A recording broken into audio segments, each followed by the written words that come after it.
When my daughter was 1 year old, she suddenly got a dangerously high fever at night. This was in the middle of Shabbos. I put my daughter in a car and drove her to an emergency room. Of course, you'll say, the Torah forbids us to drive on Shabbos, but one is allowed to break the Torah laws in case of danger for one's life. And this is where you'll be wrong. One is never allowed to break the Torah laws, at all. But when I drove my daughter to the hospital on Shabbos, I did not break any Torah laws. The same Torah that tells me that I'm not allowed to drive on Saturday orders me to get behind the wheel if there is a danger for someone's life.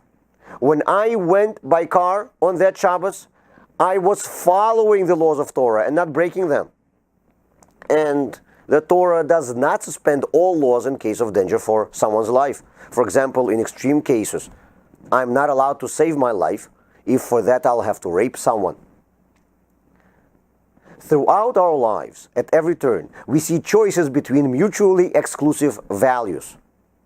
Should I lie to someone in order not to offend them? Is it worth taking an after-hour work that will take me away from my family? Can I tell my boss that I am not working on Jewish holidays, risking that he might get upset? You ask a family that just bought an expensive house, why don't you send your children to a better private school? Oh, we don't have money for that, they will tell you. Then you'll ask parents who send their child to a private school, why do you live in such a small condo? We don't have money for a bigger one, they will say. One person studies Judaism and says that he does not have any time to watch TV. Another person watches TV and says that he does not have any time to study Judaism. The Torah provides us with a complex but clear hierarchy of values.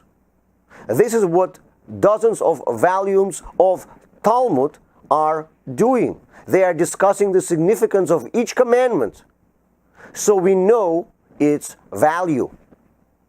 As a result, Judaism develops complicated formulas of priorities according to which we must live.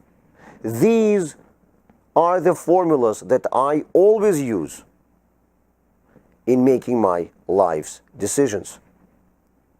Some people don't like religion because it instructs people how to make their choices and gives them these ready-made formulas.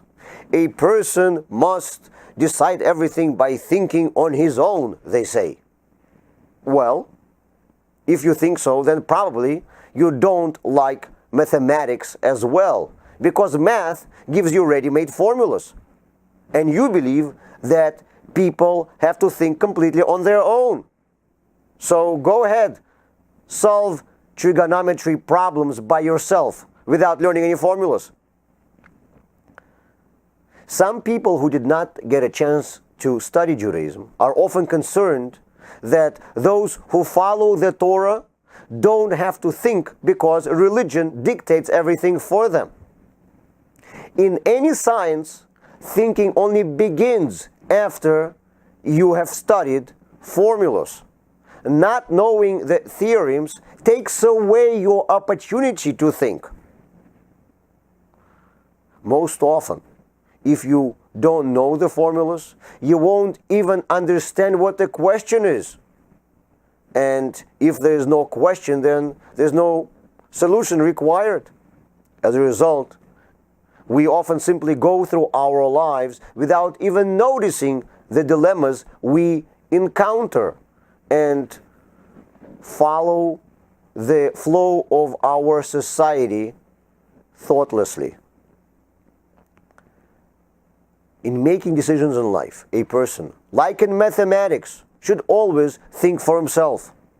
But like in mathematics, he must study the formulas beforehand, and when the moment for decision arrives, he has to know what his decisions are based on. And this is what Torah is providing us with.